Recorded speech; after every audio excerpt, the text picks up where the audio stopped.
Hi, Daddy. Do you have any idea what time you might be able to make it home tonight? Well, sweetheart, it looks like it's going to be a long day at the office. I have a lot of work to finish and some meetings to attend. I'll probably be wrapping up and heading home around 7 p.m. Why do you ask? Oh, nothing much. Just that I thought I'd take over the kitchen duties tonight. I'm planning on cooking up some chicken breasts and baked potatoes for dinner. Really? That sounds fantastic. Chicken breasts and baked potatoes are my absolute favorite. You know how much I love them. Yes, I know. We had a cooking lesson in our home economics class at school today. The teacher taught us how to make them. And guess what? She said mine were the best in the class. She said they were juicy, tender, and flavorful. So I thought, why not make them for dinner tonight? That's wonderful, Jenny. I'm really looking forward to tasting your cooking. If it's as good as you say, maybe you can take over the kitchen more often. You know I'm not very good at cooking, and Mom is always busy with work. Well, just a heads up. If you don't finish everything on your plate, I might get a little upset. I've put a lot of effort into this. I've even prepared a salad and a dessert to go with the main course. Oh, don't worry about that at all. I'm sure it's going to be delicious, and I'm very hungry right now, so I'll probably eat everything you make. By the way, isn't Mom going to be home for dinner tonight? No, she mentioned this morning that she has to work late again and won't be able to join us for dinner. She said she has an important project to finish and a deadline to meet. Oh, I see. I wasn't aware of that. Well then, I'll try my best to wrap up here as soon as possible and head home. See you in a bit. Okay. Can't wait for you to try my cooking. I hope you like it as much as I do.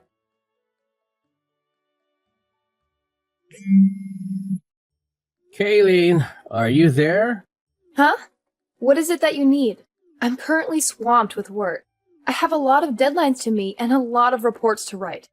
Kayleen, are you planning on working late again tonight? Yes, I am. Is there a problem with that? Kayleen, remember our conversation last night?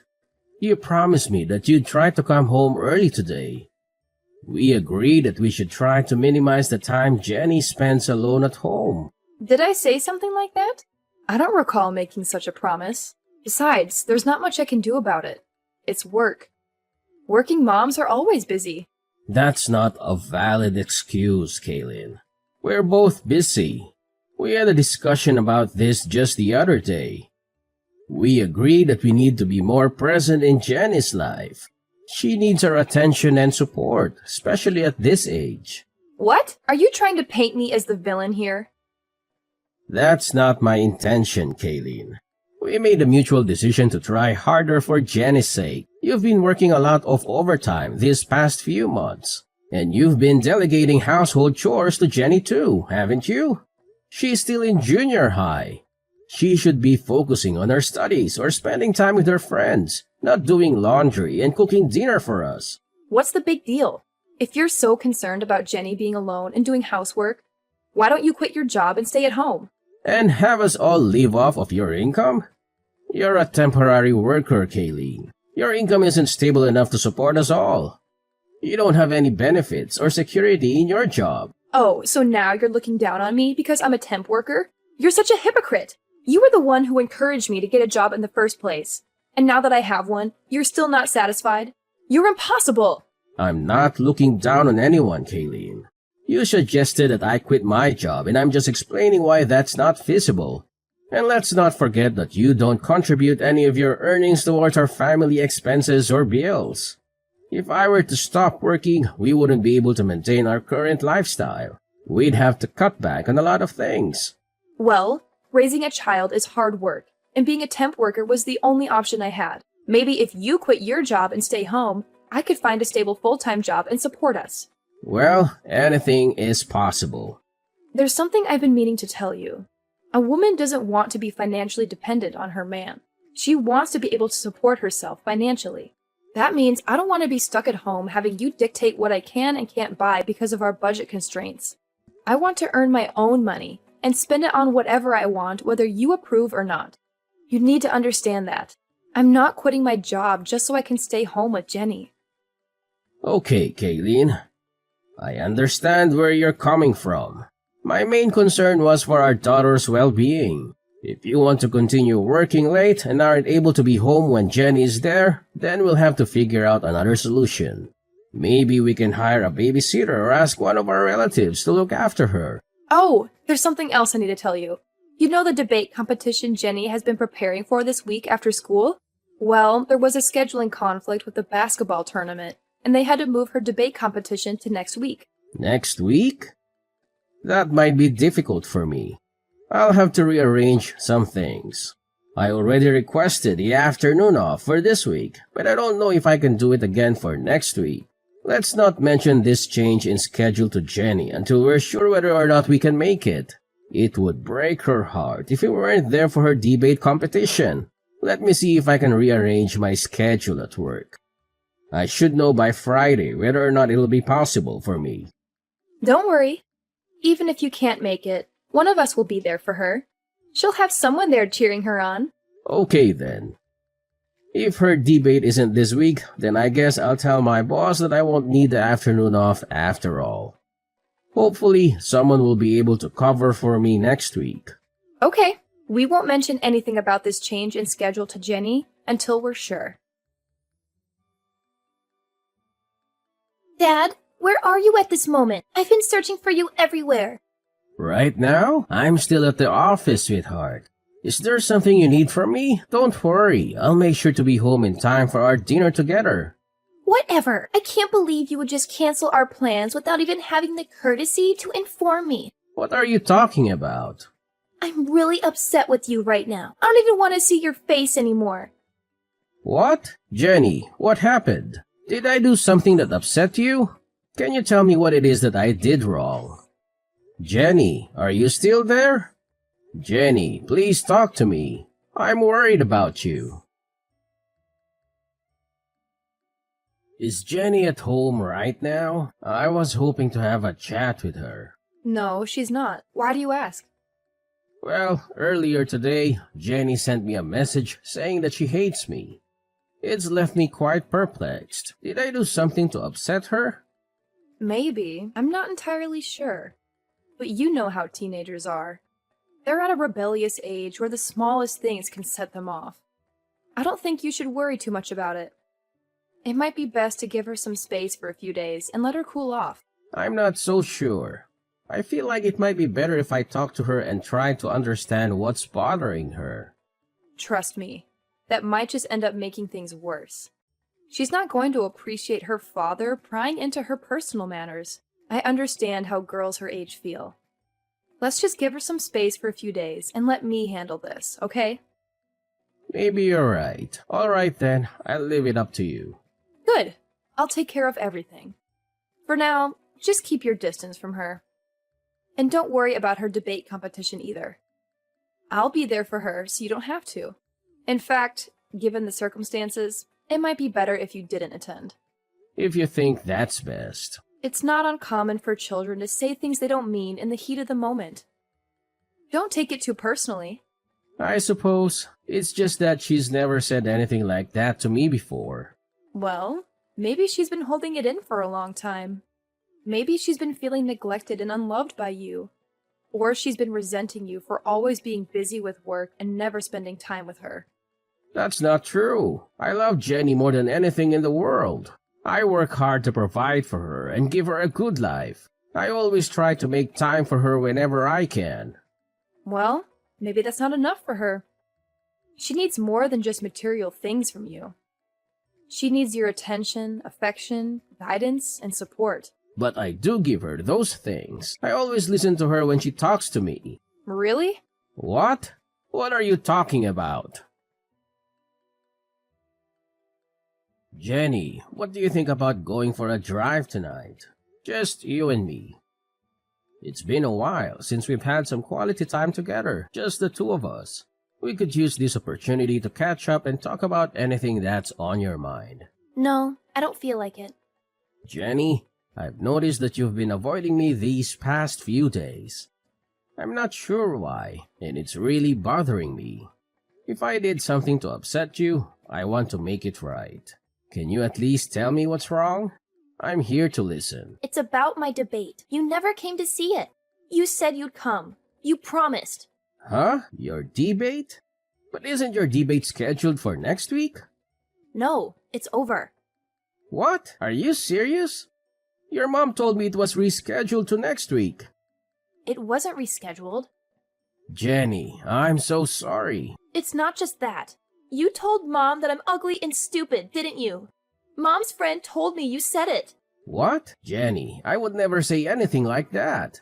You're the most beautiful girl in the whole world, and I know you're smart. That's why you were chosen to join the debate. Everyone knows you're smart. You're just saying that to make me feel better. And I know you stole some of my favorite clothes from my closet. What? Why would I do that? Why would you think I would do any of those things? Jenny, you know how much you mean to me. But, so, it wasn't you? Sweetie, I would never do anything like that. And you didn't say I was ugly and stupid? I never said that. I swear. Anyway, Jenny, I'm so sorry. I missed your debate. I feel terrible.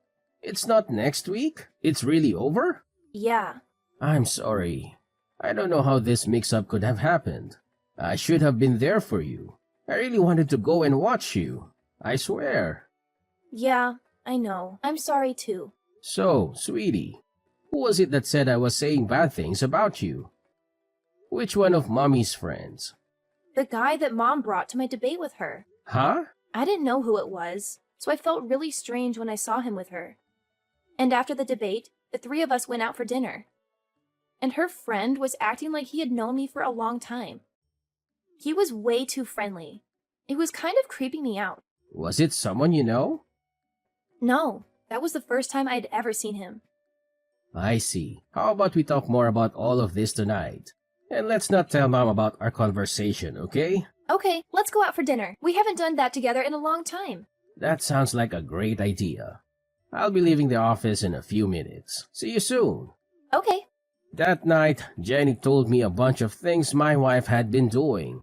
Most of what she told me were things that I didn't think should be coming from the mouth of a junior high student. Jenny and I agreed that we'd continue on with our daily lives for a little while as if nothing had happened. Just long enough for me to figure out what we should do next. During that time, my wife messaged me about a parent-teacher interview she had to go to on a Sunday. I guess she thought that Jenny was still upset with me and not speaking to me. She told me that she'd go to the meeting with Jenny and suggested that I go and visit my parents that day to take my mind off of Jenny and the parent-teacher interview. That's just the opportunity I was waiting for to put my plan into action. I'm currently at my parents' house. How are things on your end? Is everything going well? Everything's going well here.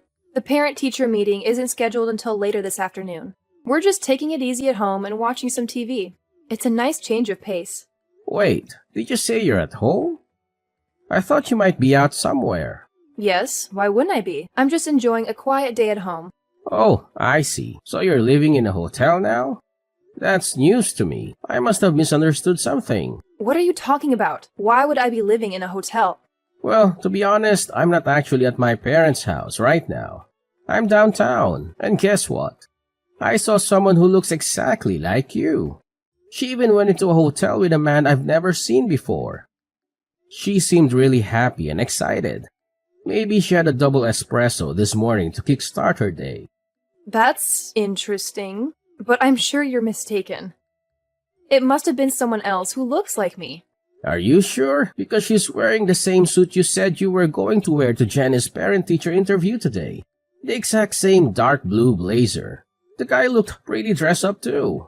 I wonder if she's planning on going to the parent-teacher interview right after leaving the hotel. If it was you doing that, I'd be really upset. I've already told you that's not me. You're obviously mistaken. It must have been someone else. But I'm really curious to find out. If it's not you, then maybe you have a long-lost twin. If that's the case, I don't want to miss this opportunity to reunite you two. So I think I'll just wait outside the hotel until she comes out. Okay. You want me to come out and say it, don't you? Yes, I'm cheating on you. Who cares? Sorry. You admitted to that a lot faster than I thought you would. Well, I couldn't stand your indirect accusations anymore. You're always so annoying. That's probably why Jenny hates you so much, too. By the way, I'm leaving you and moving in with my new boyfriend. What? What are you talking about? Exactly what I said. At first, I was going to make you take Jenny, but my boyfriend said he'd feel sorry for her if she wasn't with her mom. So he figured it'd be better if Jenny came to live with us. Is that really what Jenny wants? Of course. She doesn't want to live with you at all. Well, Jenny is the one who told me that you'd likely be with that guy today. What? Do you really think I'm that naive? A parent-teacher meeting on a Sunday afternoon? That's quite unusual, don't you think? And by the way, Jenny mentioned that the guy you're with was trying a bit too hard to be nice to her. It was making her uncomfortable. What are you talking about? And she also mentioned how overly affectionate you were being with him. You were trying too hard to get Jenny to like him. She could tell that neither of you were acting like yourselves, especially you. Ugh, that ungrateful child. Kids aren't as naive as you think. They can see right through someone when they're being insincere. Whatever. You and Jenny can do whatever you want. I'm leaving both of you. If you want, you can sue me for compensation money. I don't care. My boyfriend will pay it for me. He's wealthy, so it won't affect him at all. You know, I don't think that guy is really interested in you. What are you talking about?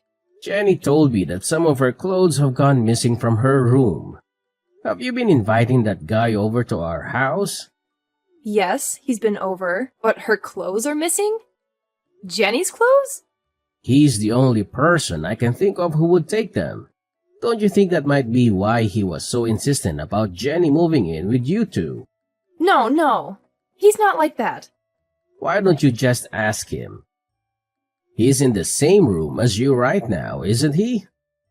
Hello? Are you still there?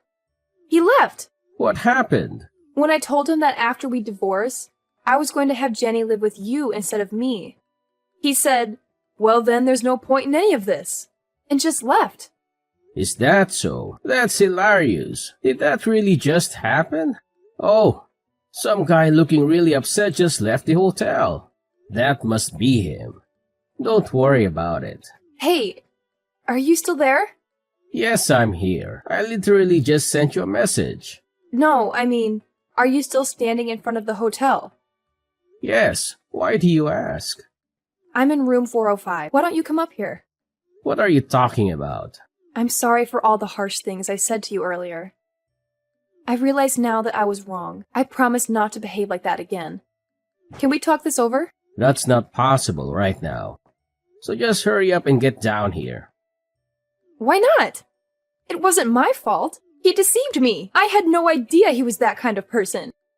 You're only saying that because now you know he wasn't really interested in you. But he promised me the glamorous life I've always wanted. How could I resist such an offer? He lied to me. He's the bad guy, not me. You can't blame me. Any girl would be taken in by that. But women don't want to be supported by their man. They want to be able to support themselves financially, right? Shut up. I take back what I said before. I'm not talking about what you said before. That's what the person beside me is saying right now. Your boss at your current temp position. What? I looked into it and found out right away. The guy you were cheating on me with is your boss's husband, isn't it? I'm down here in the lobby with your boss. We were both here the whole time. She grabbed her husband as he was trying to leave the hotel. Just wait. Is she really downstairs, Mrs. Peterson? Yeah, that's why I told you to hurry up and get down here. We're all waiting for you. What? No way. I'm not going down there. You have to do something. There is no getting out of this now. Mrs. Peterson is suing both you and her husband for your affair. Oh, and you can bet that I'll be doing the same. You don't even want to imagine how much this is going to cost you with both of us suing you. But you'll have no problem paying for it, right? Because you've been working all that overtime for the past couple months, right?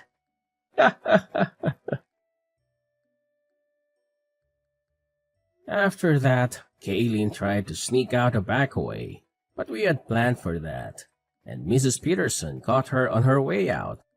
Knowing there was no way she could talk her way out of this one, She decided just to bawl like a little baby. I don't know why she thought that would work. Neither of us were feeling any pity for her. Instead, I just took that time to contact her parents and tell them why I was going to be divorcing their daughter. They apologized for their daughter's actions and tried to get me to reach a settlement with them instead of taking Kayleen to court for compensation money. But I knew I'd win in court, and I knew I'd get a lot more out of her if I did it that way. All those nights, Kayleen said she was working overtime. She was really out with her boyfriend, so she had nothing saved up to pay me with. Because of that, what she owed me was taken out of what I would have to give her in the divorce, so she ended up getting nothing from me. Needless to say, Mrs. Peterson fired Kayleen immediately after catching her with her husband. Kayleen was left with no man, no money, no job, and a big debt she had to pay to Mrs. Peterson. Kayleen had no choice but to move back in with her parents. I don't know what happened to her after that because Jenny and I moved away so that we'd never have to see her again. So, my daughter and I started our new life together, just the two of us. Jenny taught me how to do the laundry and all the other chores around the house. At first, I felt a little stupid having my daughter show me how to do such easy things, but I actually enjoyed the time we spent together as she taught me. She's even agreed to teach me everything that she learns in her home economics class. Every weekend, we make dinner together and we've grown closer than ever. Sometimes the meals don't turn out as good as we wanted, but even those times are fun. Now, dinners with my daughter are the best times of my week.